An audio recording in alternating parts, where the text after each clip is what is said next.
اعوذ باللہ من الشیطان الرجیم بسم اللہ الرحمن الرحیم۔ پیارے بچوں، پہلے ہم نے غزوہ بدر کے متعلق پڑھا، غزوہ بدر کے کیا اسباب تھے اور اس میں کون کون سے واقعات ہوئے اور اس کے کیا نتائج برآمد ہوئے۔ اور آپ کو پتہ ہے غزوہ بدر جو تھا 2 ہجری میں لڑا گیا، اور اس غزوہ بدر میں کفار کا کافی نقصان ہوا اور ان کی عظمت اور رعب و دبدبہ جو تھا وہ خاک میں مل گیا۔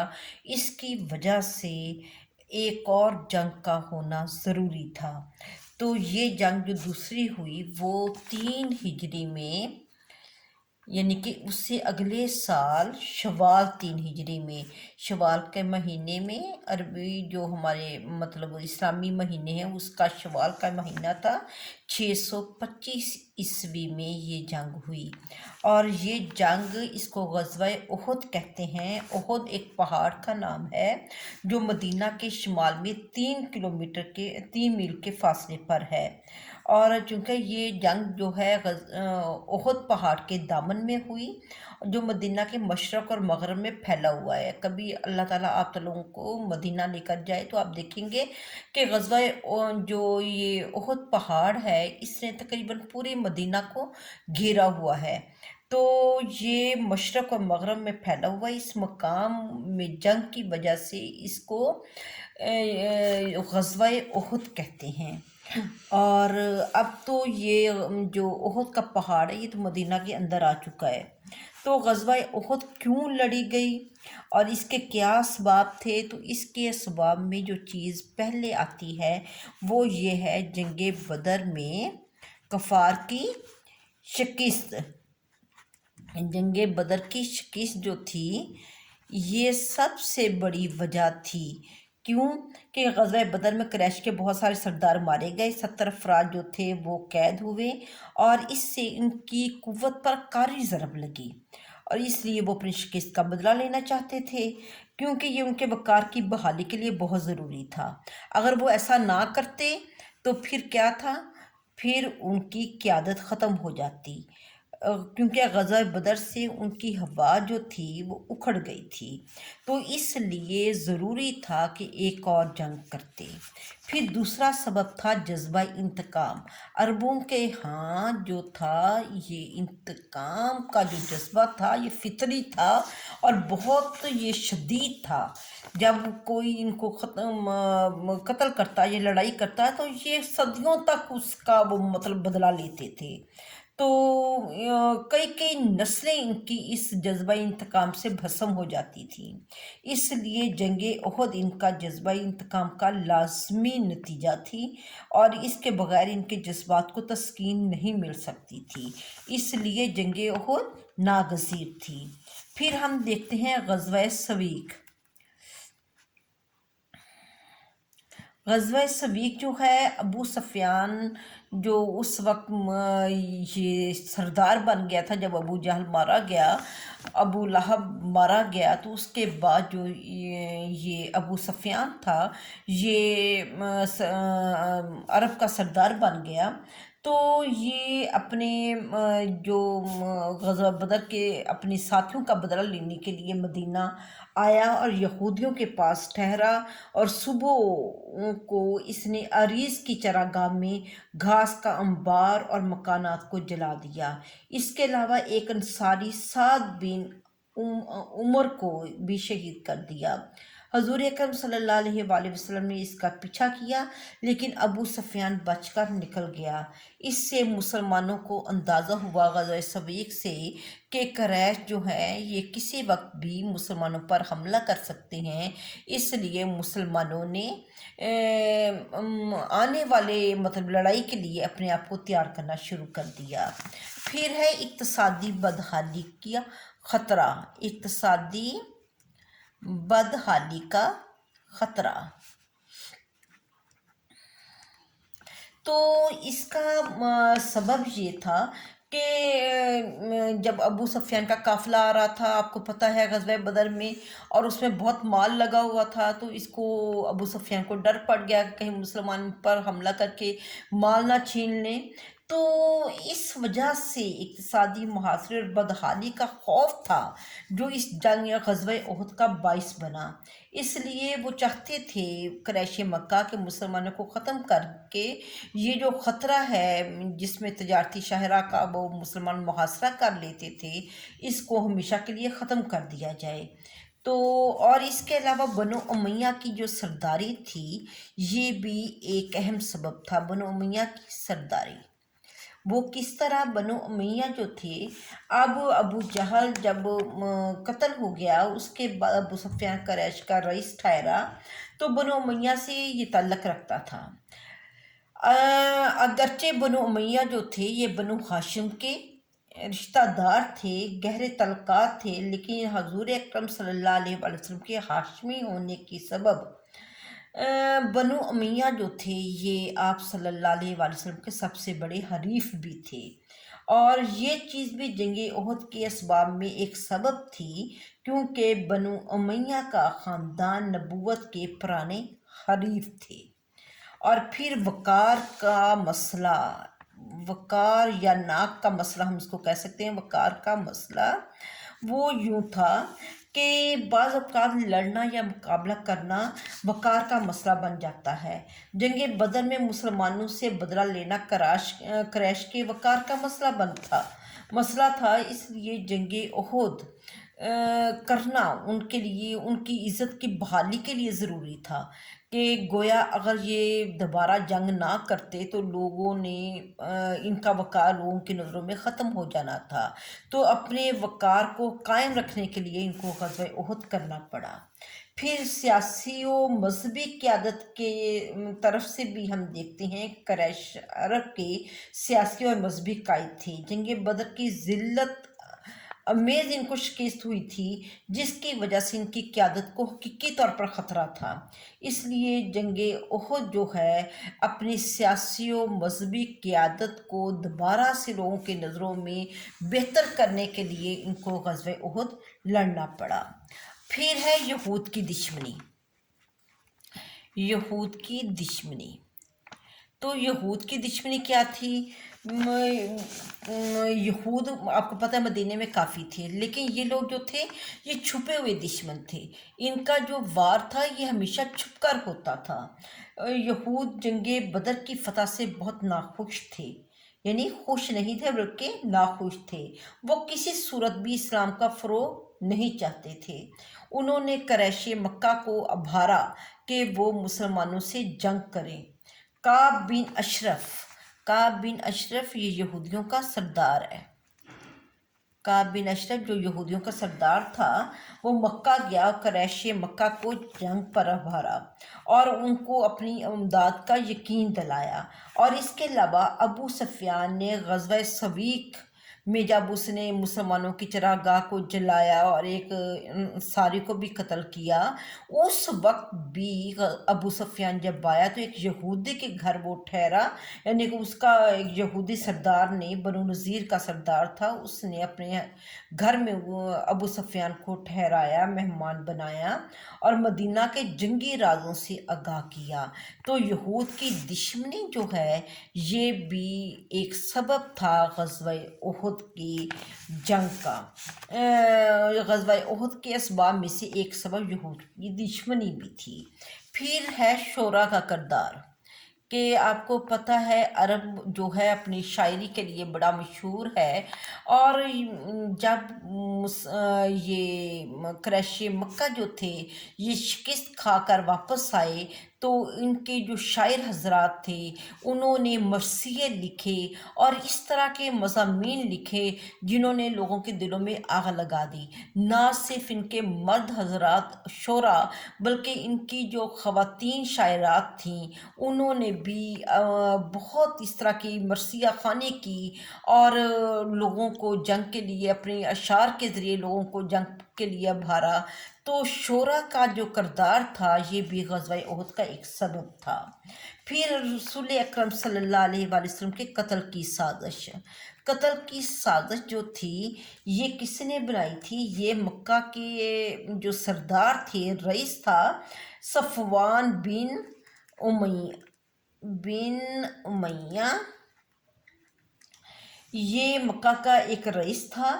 اس نے عمیر بن وہب کو لالچ دیا کہ آپ صلی اللہ علیہ وآلہ وسلم کو نعوذ باللہ قتل کر دیا جائے، اور اس کو ایک زہر میں بجھی ہوئی تلوار دے کر بھیجا کہ جا کر نبی کرم صلی اللہ علیہ وآلہ وسلم کو نعوذ باللہ قتل کرو.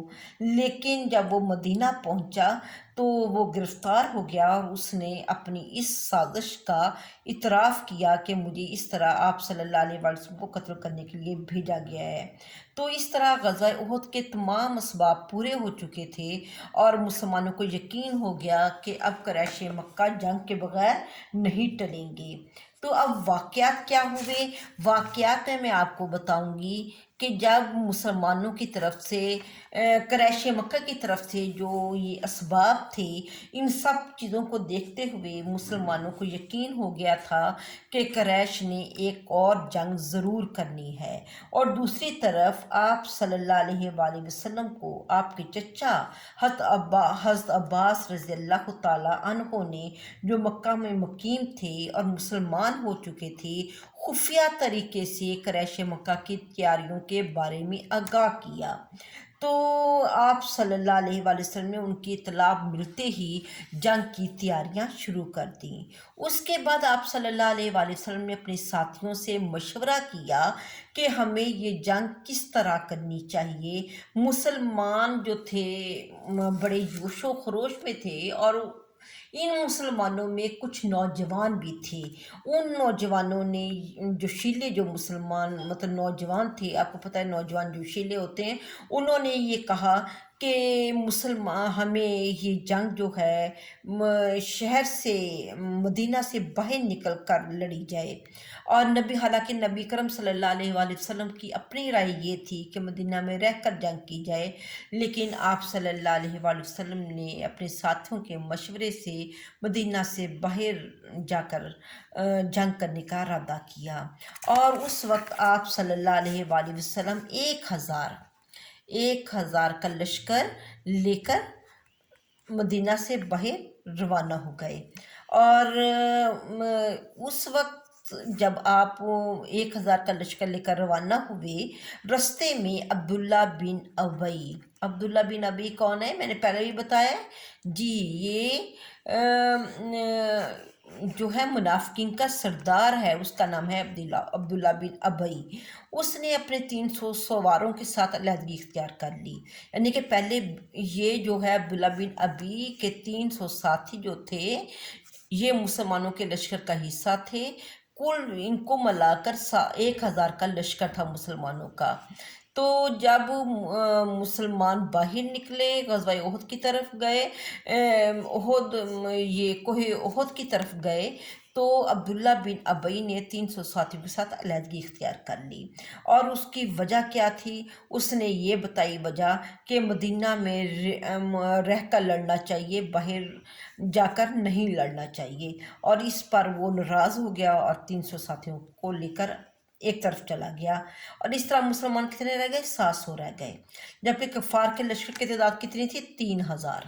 کفار کے لشکر کی تعداد تھی 3000، مسلمان 700. اس طرح منافقین جو تھے وہ کھل کر سامنے آ گئے. پھر ہے آپ صلی اللہ علیہ وآلہ وسلم جب وہاں پہ چلے گئے کوہ احد کے پاس، اس وقت آپ نے سارے جنگی جو جگہ تھی اس کا اچھی طریقے سے جائزہ لیا، اور اپنے آپ کو ایک محفوظ مقام پر رکھا. اور آپ نے دیکھا کہ پہاڑ کی جو پشت ہے، پیچھے سے ایک درہ تھا جہاں سے پیچھے سے آپ پر حملہ کیا جا سکتا تھا. آپ صلی اللہ علیہ وآلہ وسلم کی جو بصیرت تھی، اس نے بھانپ لیا کہ قریش مکہ یہاں سے چپکے سے اچانک سے آپ پر حملہ کر سکتے ہیں. آپ نے وہاں پر ایک صحابی عبداللہ بن جبیر کو اپنے 50 ساتھیوں کے ساتھ اس درے پر تعینات کر دیا. کس کو؟ عبداللہ بن جبیر کو. اور آپ نے فرمایا کہ اگر تمہیں یہ خبر ملے کہ ہماری لاشوں کو پرندے نوچ رہے ہیں، تب بھی تم نے اس جگہ سے نہیں ہلنا، کیونکہ آپ کو اس درے کا خبر تھی کہ وہ اچانک سے حملہ کریں گے. اور فرمایا کسی بھی حالت میں وہ درہ نہ چھوڑے. یہ بہت بڑی حفاظتی تدبیر تھی جو نبی کریم صلی اللہ علیہ وآلہ وسلم نے اختیار کی۔ اب ابتدائی مارکہ ہوتا ہے۔ ابتدائی مارکہ میں قریشی لشکر کا نمبردار طلحہ آگے بڑھا، حضرت علی نے آگے بڑھ کر اس کو قتل کر دیا۔ اس کے بعد ابو عامر راہب جو تھے وہ آگے بڑھے، اور وہ بڑا ایک دینی اور مذہبی آدمی تھا، لیکن اور اس کی بڑی عزت تھی، لیکن انصار کے ہاتھوں ذلیل و خوار ہو کر واپس ہوا۔ اس طرح ابتدائی جو مرحلہ تھا وہ مسلمانوں نے جیت لیا۔ اس کے بعد عام جنگ ہوئی، جس طرح جنگ بدر ہوئی، اس میں بھی عام اور فیصلہ کن جنگ ہوئی، جس میں حضرت حمزہ رضی اللہ تعالیٰ عنہ، حضرت علی رضی اللہ تعالیٰ عنہ، حضرت ابو دجانہ رضی اللہ تعالیٰ عنہ کے مردانہ وار جو حملوں سے قریش کی صفوں کو انہوں نے الٹ کے رکھ دیا، اور دوسرے مسلمان بھی جانصاری سے لڑے اور قریش شکست کے قریب پہنچ گئے۔ اور اسی دوران وحشی جو تھا یہ ایک غلام تھا جس نے حضرت حمزہ رضی اللہ تعالیٰ عنہ کو شہید کر دیا۔ حضرت حمزہ کی شہادت جو ہے یہ مسلمانوں کے لیے ایک بہت بڑا نقصان تھی، لیکن اس شہادت کے بعد بھی مسلمان جو تھے وہ ثابت قدم رہے۔ اب قریش مکہ نے پسپا ہونا شروع کر دیا۔ جب انہوں نے دیکھا کہ مسلمان فتح یاب ہو رہے ہیں تو انہوں نے پسپائی اختیار کی، یعنی کہ پیچھے ہٹنا شروع کر دیا، اور جو ان کی چیزیں بچی ہوئی تھیں، مسلمانوں جو سپاہی تھے، مسلمانوں کے جو مجاہدین تھے، انہوں نے وہ مال غنیمت اکٹھا کرنا شروع کر دیا۔ اب جب درے میں جو مکی تعینات کیے ہوئے تھے سپاہی، 50 سپاہیوں کو تعینات کیا تھا، انہوں نے جب دیکھا کہ مجاہدین مال غنیمت اکٹھی کر رہے ہیں تو انہوں نے بھی اس شوق میں کہ ہمیں بھی اس مال غنیمت میں حصہ ملے گا، وہ بھی اس مال غنیمت کو چننے کے لیے آ گئے۔ اب حضرت عبداللہ بن جبیر نے بہت سختی سے منع کیا کہ یہ مطلب یہاں سے آپ صلی اللہ علیہ وآلہ وسلم نے اس چیز سے منع کیا ہے، لیکن ان کے کہنے میں نہ آئے۔ صرف 10 ساتھی حضرت عبداللہ بن جبیر کے ساتھ، صرف 10 ساتھی رہ گئے، اور 40 لوگ ان کے ساتھ مال غنیمت لینے کے لیے چلے گئے۔ اب حضرت خالد بن ولید اس وقت مسلمان نہیں ہوئے تھے، وہ سپہ سالار تھے قریش مکہ کے۔ تو جب وہ واپس پلٹ رہے تھے تو انہوں نے درے والی خالی جگہ کو مطلب دیکھا کہ وہاں پہ تھوڑے سے لوگ تعینات ہیں، باقی لوگ نہیں ہیں، تو انہوں نے پلٹ کر حملہ کیا، اور وہ ان ساتھیوں کو جو 10 لوگ تھے ان کو شہید کر دیا۔ اور جب کہ مسلمان پیچھے سے وہ جب مال غنیمت اکٹھی کر رہے تھے وہ پیچھے سے حملہ آور ہوا، اور اس طرح مسلمان مطلب دونوں طرف سے، آگے سے بھی وہ کفار تھے اور پیچھے سے بھی کفار، اور مسلمانوں کا اس وقت جانی نقصان بہت زیادہ ہوا۔ تو جب یہ انہوں نے حملہ کیا تو اس بدحواسی میں کئی مسلمانوں نے دوسرے مسلمانوں کو بھی شہید کر دیا، اور موصب بن عمیر مسلمانوں کے لشکر کے علمبردار تھے تو وہ شہید ہو گئے، اور موصب بن عمیر جو تھے ان کی شکل حضرت محمد صلی اللہ علیہ وآلہ وسلم سے ملتی تھی۔ ان کی شہادت کو کچھ لوگوں نے یہ گمان کیا شاید آپ صلی اللہ علیہ وآلہ وسلم شہید ہو گئے ہیں، تو اس طرح آپ کی شہادت کی خبر پھیل گئی، اور یہ جو افواہ تھی آپ کی شہادت کی، اس نے بڑے بڑے بہادروں کے اوسان خطا کر دیے، لوگ مایوس ہو گئے۔ حضرت کعب بن مالک نے آواز دی، مسلمانوں محمد صلی اللہ علیہ وآلہ وسلم ادھر ہیں۔ اب مسلمانوں نے جب یہ آواز سنی تو ان کی ڈھارس بندھی، اور مسلمان آپ کے گرد جمع ہونا شروع ہو گئے، جو پہلے مختلف ٹولیوں میں بٹ چکے تھے۔ کفار کو پتہ چلا تو وہ آپ صلی اللہ علیہ وآلہ وسلم کی طرف بڑھنے لگے۔ اب نبی کریم صلی اللہ علیہ وآلہ وسلم کو قریش مکہ ختم کرنا چاہتے تھے۔ مسلمان اس وقت بہت تھوڑی تعداد میں آپ صلی اللہ علیہ وآلہ وسلم کے پاس تھے۔ آپ صلی اللہ علیہ وآلہ وسلم نے آواز دی کہ کون مجھ پر جان دیتا ہے۔ مسلمان جانصاروں نے حفاظت رسول صلی اللہ علیہ وآلہ وسلم کا حق ادا کر دیا، اور کچھ انصاری تھے وہ آپ پر پروانہ وار فدا ہو گئے۔ 7 انصاری شہید ہوئے۔ ابو دجانہ نے جھک کر آپ کی حفاظت کی۔ حضرت طلحہ کا ایک ہاتھ آپ کی حفاظت کرتے ہوئے شہید ہو گیا۔ حضرت زبیر جو تھے ان کو کاری زخم لگے۔ عورتیں بھی پیچھے نہ رہیں۔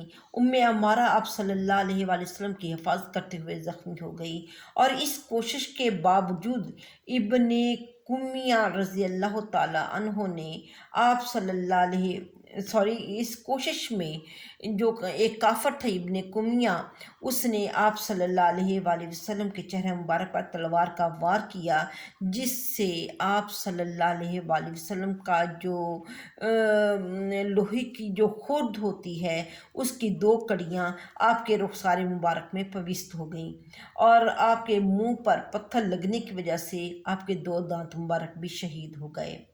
اس کے بعد آپ صلی اللہ علیہ وآلہ وسلم نے ایک پہاڑی پر پناہ لی۔ مشرکین آپ صلی اللہ علیہ وآلہ وسلم کی شہادت کی تصدیق کرنا چاہتے تھے۔ ابو سفیان نے پہاڑی پر چڑھ کر آواز دی، محمد صلی اللہ علیہ وآلہ وسلم کہاں ہیں؟ آپ صلی اللہ علیہ وآلہ وسلم نے جواب دینے سے منع کر دیا۔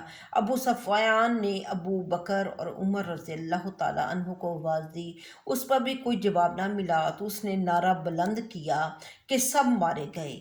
اب حضرت عمر سے یہ چیز ضبط نہ ہو سکی، انہوں نے جواب دیا، او دشمن خدا، ہم سب زندہ ہیں۔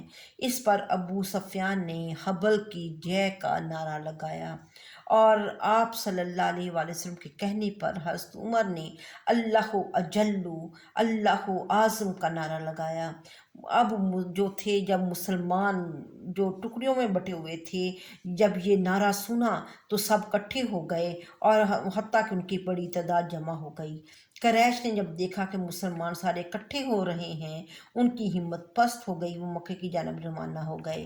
اور یہ تدبیر جو تھی نبی کریم صلی اللہ علیہ وسلم کی شاندار جنگی حکمت عملی کا ثبوت تھی کہ مسلمانوں نے اس نازک اور مشکل موقع پر بھی نبی کریم صلی اللہ علیہ وآلہ وسلم کا ساتھ دیا، اور یہ ان کے حوصلے کی بہترین مثال تھی۔ اب ابو سفیان احد سے نکل کر روحہ کے مقام پر ٹھہرا، اور اس نے اسے یہ تھا کہ دوبارہ پلٹ کر مسلمانوں پر حملہ کرے گا، مسلمانوں کا وہ وجود ختم کر دے گا۔ لیکن نبی کریم صلی اللہ علیہ وآلہ وسلم کو بھی خدشہ تھا کہ ابو سفیان پلٹ کر واپس آئے گا۔ اس پر آپ نے 70 صحابہ پر مشتمل ایک دستہ جس میں حضرت ابو بکر صدیق رضی اللہ تعالیٰ عنہ، حضرت زبیر رضی اللہ تعالیٰ عنہ شامل تھے، لشکر کفار کے تعاقب میں بھیجا۔ خود باقی فوج لے کر حمراء الاسد جو مدینہ سے 8 میل کے فاصلے پر ہے، وہاں پہ تشریف لے گئے۔ قبیلہ خزاع کا سردار جو درپردہ مسلمانوں کا حمایتی تھا، وہ آپ صلی اللہ علیہ وآلہ وسلم سے ملا، پھر واپس جا کر ابو سفیان سے ملا، اور اس نے کہا کہ میں دیکھ کر آیا ہوں محمد صلی اللہ علیہ وآلہ وسلم اس سر و سامان کے ساتھ آ رہے ہیں کہ ان کا مقابلہ ناممکن ہے۔ جب ابو سفیان نے یہ خبر سنی تو وہ دوبارہ مکہ واپس چلا گیا۔ اس جنگ میں، یہ وہ جنگ تھی جس میں مسلمانوں کا 70 سے زیادہ مسلمان جو تھے وہ شہید ہو گئے، اور زیادہ تر جو وہ شہید ہونے والے مسلمان تھے ان کا تعلق انصار سے تھا۔ مہاجرین میں سے حضرت شیر خدا حضرت حمزہ جو آپ کے بہت پیارے چچا تھے رضی اللہ تعالیٰ عنہ، اور حضرت موصب بن عمیر جو مسلمانوں کے علمبردار تھے، وہ بھی شہید ہو گئے، اور اس سے مدینہ میں صف ماتم بچھ گیا۔ آپ نے تمام شہداء کو دفن کیا، کفار کی لاشوں کو کنویں میں گرا دیا۔ اس طرح مسلمانوں کا جانی نقصان خاصا ہوا، اور بہترین افراد جو تھی اس جنگ میں کام آ گئے۔ مسلمان اس جانی نقصان سے بہت دل گرفتہ تھی۔ اس پر اللہ تعالیٰ نے فرمایا، اِن یمسسکم کرح فقد مس القوم کرح مثلہ تلک الایام نداولوہا بین الناس۔ اگر تمہیں چوٹ لگی ہے تو اس سے پہلے چوٹ تمہارے مخالف فریق کو بھی لگ چکی ہے۔ یہ تو زمانوں کے نشیب و فراز ہیں جنہیں ہم لوگوں کے درمیان گردش دیتے رہتے ہیں، اور اس میں مسلمانوں کو حوصلہ دیا کہ وہ پریشان نہ ہو۔ بدر کی جنگ میں کفار کو بھی ایسا ہی زخم لگ چکا ہے۔ اس کے بعد اب جو ہیں قریش مکہ وہ واپس تو لوٹ گئے، لیکن ادھر سے مسلمانوں کے ہاں کہرام مچا ہوا تھا۔ آپ صلی اللہ علیہ وسلم کا دل بھر آیا کہ آج حمزہ پر رونے کے لیے کوئی نہیں۔ یہ دیکھ کر انصار نے اپنی خواتین کو ماتم کے لیے بھیجا، لیکن آپ صلی اللہ علیہ وآلہ وسلم نے نوحہ ناجائز ہونے کی وجہ سے ان کو واپس کر دیا۔ تو یہ مطلب ایک بڑا ہی تکلیف دہ اس وقت صورتحال تھی ہر گھر میں، جن میں وہ شہداء جس گھر میں جس کا کوئی خامد یا بھائی یا بیٹا شہید ہوا تھا، ان کے گھر میں رونا تھا۔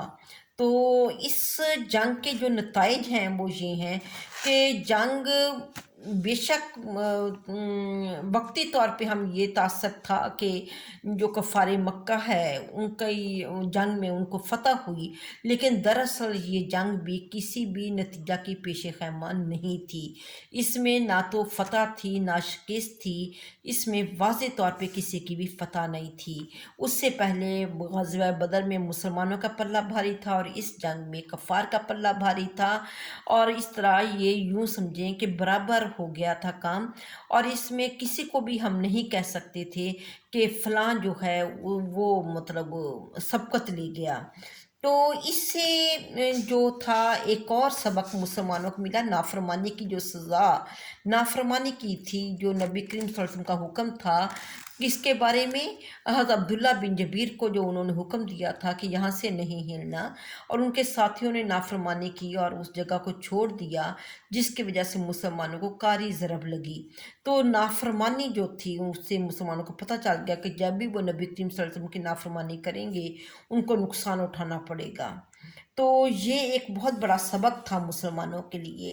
اور پھر مسلمانوں کے وقار میں کمی آئی۔ وہ کس طرح مسلمانوں کے وقار میں کمی آئی کہ اس سے پہلے جو جنگ بدر میں وہ قبائل جو دبے ہوئے تھے، اب ان کو احساس ہوا کہ اگر وہ سب متحد ہو کر مدینہ پر حملہ کریں تو مسلمانوں کو ختم کر سکتے ہیں۔ چنانچہ وہ قبائل جو پہلے جنگ بدر کا نتیجہ دیکھ کر دب گئے تھے، اب وہ عللان مسلمانوں کے ساتھ وہ دشمنی کرنے لگے، اور اس سے مسلمانوں کے وقار کو بہت ضعف پہنچا، اور دشمنانی اسلام پر غزوہ بدر کی وجہ سے جو رعب طاری ہوا تھا وہ ختم ہو گیا۔ لیکن مسلمان قیادت نبی صلی اللہ علیہ وآلہ وسلم کی وجہ سے پست ہمت نہ ہوئے۔ اللہ تعالیٰ نے مسلمانوں کو حوصلہ دیتے ہوئے فرمایا، وَلَا تَهْنُوا وَلَا تَحْزَنُوا وَأَنْتُمُ الْأَعْلَوْنَ إِن كُنتُم مُؤْمِنِينَ، اور نہ دل شکستہ ہو نہ غم کرو، تم ہی غالب رہو گے اگر تم مومن ہو۔ قریش کے اعتماد کی بحالی، اس جنگ کی وجہ سے قریش کا جو اعتماد غزوہ بدر میں کھو گیا تھا اور وہ اب بحال ہو گیا، اور ان کی گری ہوئی جو ساکھ تھی وہ بھی سنبھل گئی، اور اس جنگ میں جان ساری کی عظیم مثالیں وہ بھی ہمیں نظر آئیں۔ کس طرح مسلمانوں نے نبی کریم صلی اللہ علیہ وآلہ وسلم کا ساتھ دیا اور آپ کے لیے وہ ڈھال بن گئے، کس طرح خواتین نے آپ صلی اللہ علیہ وآلہ وسلم پر اپنی جان قربان کی، اور کس طرح انہوں نے اپنے زخمی سپاہیوں کی مدد کی۔ تو یہ جو جانثاری کی بے شمار مثالیں غزوہ احد میں ایک رہتی دنیا تک مثالیں بن گئیں، اور پھر اس جنگ میں خواتین کی جانثاری جو تھی وہ بھی سامنے نظر آئی کہ جو مسلمان خواتین ہیں وہ بھی اپنے مسلمان بھائیوں کا ہاتھ بٹا سکتی ہیں، ان کی مرہم پٹی کر سکتی ہیں، ان کی تیمارداری کر سکتی ہیں، جنگ بھی لڑ سکتی ہیں۔ پھر یہود کی مخالفت میں جو شدت تھی یہ بھی غزوہ احد جو ہے اس سے ہمیں واضح ہوتی ہے کہ یہود جو ہیں یہ مسلمانوں کے دشمن ہیں، اور جس طرح انہوں نے یہود کا جو قبیلہ تھا بنو نذیر، اب اس کی دشمنی واضح ہو گئی اور ان کو وہاں سے نکال دیا گیا غزوہ احد کے بعد مدینہ سے۔ تو یہ جنگ جو تھی نئی جنگ کی پیش خیمہ بنی۔ نئی جنگ کون سی تھی؟ غزوہ